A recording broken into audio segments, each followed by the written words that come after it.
Welcome to Kenton's videos. Enjoy the video. You start by confirming prerequisites and creating the project. Make sure Android Studio and the SDK components are installed. You want the appropriate system image for emulation.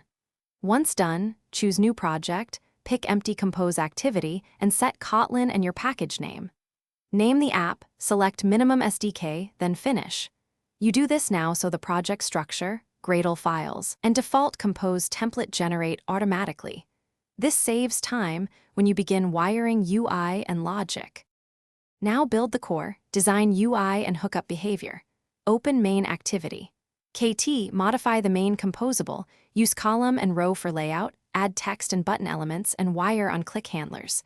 Then add state via remember mutable state of, and push complex logic into a view model to keep UI reactive. Next, update build. Gradle to include compose BOM, lifecycle view model, hilt for die, and networking or persistence libraries. Make small runs to validate layout and state flow as you proceed. Finish by testing and packaging the app. Run repeatedly on emulator and a real device. Inspect logcat for errors and use Layout Inspector for visual issues. When stable, generate a signed APK or AAB using build right arrow generate signed bundle/APK, follow keystore prompts, and export the release artifact.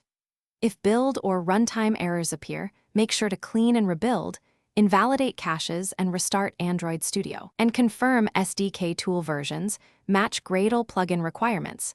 This often resolves dependency and sync failures. Thanks for watching. Consider subscribing if we helped you.